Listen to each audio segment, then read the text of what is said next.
மலாய்க்காரர் அல்லாதோரை சென்றடையும் திறனில் பெசாத்து தலைவர் முஹிதீன் யாசினுக்கு நிகரான திறமையான தலைவர்களுக்கு பாஸ் கட்சியில் பஞ்சம் இல்லை என்று அக்கட்சியின் பொருளாளர் இஸ்கண்டார் அப்துல் சமாத் தெரிவித்துள்ளார். மேலும் பரிகாத்தான் நேஷனல் தலைவர் அமாட் சம்சூரி முக்தார் கூட்டணிக்கு ஒரு புத்துணர்ச்சி காற்று என்று அவர் சுட்டிக்காட்டினார். ஒரு தலைவராக முஹிதீனுக்கு தகுதிகள் இருந்தாலும் முன்னாள் பிரதமர் பழைய ஒழுங்கை பிரதிநிதித்துவப்படுத்துவதாகவும் நாட்டை வழிநடத்த அவருக்கு ஏற்கனவே ஒரு வாய்ப்பு வழங்கப்பட்டுள்ளதாகவும் இஸ்கண்டார் சுட்டிக்காட்டினார். நாட்டிற்கு ஒரு புதிய தலைமை தேவை, மலேசியர்களுக்கு தேவையான அந்த புத்துணர்ச்சி காற்று சம்சூரிதான் என்று அவர் தெரிவித்தார். அனைத்து தரப்பு மக்களும் இன மக்களும் எளிதில் ஏற்றுக்கொள்ளக்கூடிய ஒரு பிம்பத்தை அவர் வெளிப்படுத்துவதால் பரிகாத்தான் நேஷனலின் தலைமை பதவிக்கு கிடைத்த பொதுமக்களின் வரவேற்பு மிகவும் ஊக்கமளிப்பதாக உள்ளது என்று எஃப்எம்டி ஊடகத்திற்கு அவர் தெரிவித்துள்ளார். பாஸ் கட்சியின் டிஎன்ஏவிலேயே துரோகம் உள்ளது என்று அமாட் ஜாஹித் அமிடியின் கருத்துகளுக்கு பதிலளிக்கும் விதமாக பாஸ் கட்சியை விட அம்னோ கட்சியே துரோகத்திற்கு மிகவும் பெயர் போனது என்று பாஸ் கட்சியின் தலைவர் அப்துல் ஹடியாவாங் தெரிவித்துள்ளார். கடந்த வாரம் அம்னோ தலைவர் தெரிவித்த கருத்துக்களை நிராகரித்த ஹாடி, இரு கட்சிகளுமே ஆரம்பத்தில் கம்யூனிச அச்சுறுத்தலுக்கு எதிராகவே உள்நாட்டு பாதுகாப்பு சட்டத்தை பயன்படுத்த எண்ணி இருந்த போதிலும் அம்னோ முன்பு பாஸ் கட்சிக்கு எதிராகவே அதை பயன்படுத்தியது என்று ஹடியாவாங் சுட்டிக்காட்டினார். இந்த துரோகத்தின் டிஎன்ஏ அம்னோவில் உள்ளது, பாஸ் கட்சியில் அல்ல என்று அவர் கூறினார். மலாய்க்காரர்கள் இச்சம்பவத்தை ஒருபோதும் மறக்க மாட்டார்கள் என்று ஹாடி தெரிவித்துள்ளார். 1987 ஆண்டு ஆபரேஷன் லாலாங் நடவடிக்கையின் போது உள்நாட்டு பாதுகாப்பு சட்டத்தின் கீழ் தடுத்து வைக்கப்பட்டவர்களில் பாஸ் கட்சியின் தலைவர்களும் அடங்குவர். இந்த சட்டம் 2012 ரத்து செய்யப்பட்டது. கடந்த மே 5 பள்ளிக்கு முன்பாக வேன் மோதி உயிரிழந்த எஸ்கே ஸ்ரீ மைமோன் பள்ளி மாணவியின் குடும்பத்தினரை கல்வி அமைச்சர் ஃபத்லினா சிடேக் நேற்று சந்தித்தார். பாரிட் சுலோங்கில் கம்போங் பாரிட் முஸ்தபாவில் உள்ள 2ஆம் வகுப்பு மாணவியின் வீட்டிற்கு அவர் நேற்று மாலை 5:30 மணி அளவில் சென்றார். அங்கு சம்பந்தப்பட்ட மாணவியின் பெற்றோர்களான 37 வயது அஸ்மிலா துயிரான் மற்றும் 39 வயது அமாட் ஃபாரிஸ் காலித் ஆகியோரை சந்தித்து தமது இரங்கலை தெரிவித்தார். ஃபாத்ரினா அங்கு சுமார் 30 நிமிடங்கள் செலவழித்து குடும்பத்தினருக்கு பண உதவியையும் அத்தியாவசிய பொருட்களையும் வழங்கினார். மதியம் 12:30 மணி அளவில் நடந்த இந்த சம்பவத்தில் மாணவர்கள் வீடு திரும்பிக் கொண்டிருந்த போது பள்ளி வளாகத்தை விட்டு வெளியேறிய வேன் மோதியதில் நூர் ஐனி உமைரா என்ற அந்த மாணவி சம்பவ இடத்திலேயே உயிரிழந்தார்.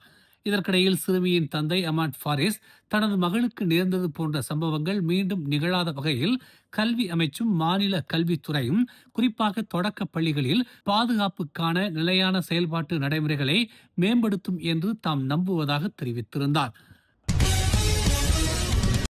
கோலாலம்பூர் ஜலான் பெசார் கப்போங்கில் உள்ள ஒரு உணவகத்தில் சாப்பிட்டுக் கொண்டிருந்த போது குடிபோதையில் இருந்ததாக கருதப்பட்ட மற்றொரு நபரை முறைத்து பார்த்ததாக கூறப்படும் குற்றச்சாட்டின் பேரில் ஒருவர் மற்ற 3 பேரால் தாக்கப்பட்டார். இது தொடர்பான வீடியோ வைரலானதை அடுத்து முக்கிய நபர் கைது செய்யப்பட்டுள்ளதாக தெரிவிக்கப்பட்டுள்ளது. பாதிக்கப்பட்டவர் உணவகத்தில் ஒரு மேஜையில் அமர்ந்திருந்த போது குடிபோதையில் இருந்தவர் அவரை அணுகி தாக்கியுள்ளார். பாதிக்கப்பட்டவர் பல்வேறு பொருட்களால் தாக்கப்பட்டார்.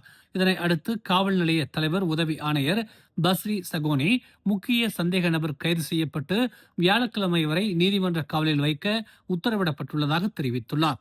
சந்தேக நபரும் பாதிக்கப்பட்டவரும் உணவகத்தில் சாப்பிட்டுக் கொண்டிருக்கும் போது பாதிக்கப்பட்டவர் தன்னை முறைத்து பார்ப்பதாக சந்தேக நபர் கருதியதே இச்சம்பவத்திற்கு காரணம் என்று நம்பப்படுகிறது. 2026 ஆண்டின் மை லெசன் B2 செகோலா எனப்படும் மை B2S திட்டத்தின் கீழ் B40 குடும்பங்களைச் சேர்ந்த சுமார் 60,000 4ஆம் மற்றும் 5ஆம் படிவ மாணவர்கள் இலவச மோட்டார் சைக்கிள் உரிமங்களை பெறுவார்கள் என்று தெரிவிக்கப்பட்டுள்ளது. இவ்வாண்டு இந்த திட்டத்திற்காக 18.5 மில்லியன் ஒதுக்கப்பட்டுள்ளதாக போக்குவரத்து துறை அமைச்சர் அந்தோரிலோக் தெரிவித்தார். செல்லுபடியாகும் உரிமங்கள் இல்லாமல் அதிக எண்ணிக்கையிலான மாணவர்கள் பள்ளிக்கு மோட்டார் சைக்கிள்களில் வருவது குறித்த கவலைகளை தொடர்ந்து இந்த திட்டம் அறிமுகப்படுத்தப்பட்டதாக அவர் கூறினார். இந்த திட்டம் உரிமம் பெறுவதற்கான சட்டப்பூர்வ அணுகலை வழங்குவதோடு இளைஞர்கள் மத்தியில் திறனையும் சாலை சட்டங்களுக்கு இணங்குவதையும் அதிகரிப்பதில் கவனம் செலுத்துகிறது என்று அவர் இந்த திட்டத்தை தொடக்கி வைத்த பிறகு தெரிவித்தார்.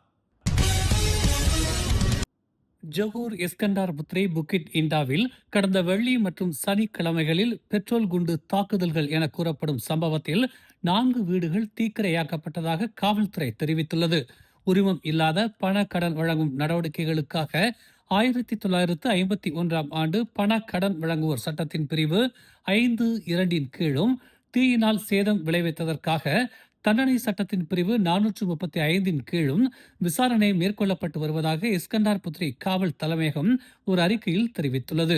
சிங்கப்பூரைச் சேர்ந்த உரிமம் இல்லாத பண கடன் வழங்கும் கும்பலால் குறிவைக்கப்பட்டதாக நம்பப்படும் அந்த வீடுகளை இஸ்கண்டார் புத்ரி நாடாளுமன்ற உறுப்பினர் லியூ சின்தோங் பார்வையிட்டார்.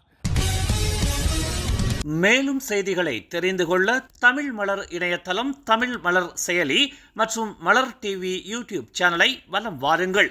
எங்களோடு இணைந்திருக்க மலர் டிவியை பதிவு செய்து கொள்ளுங்கள். உறவுகள் மகிழ்ந்திட விருப்பம் மற்றும் பகிர்வு சேவையை சொடுக்கிடுங்கள்.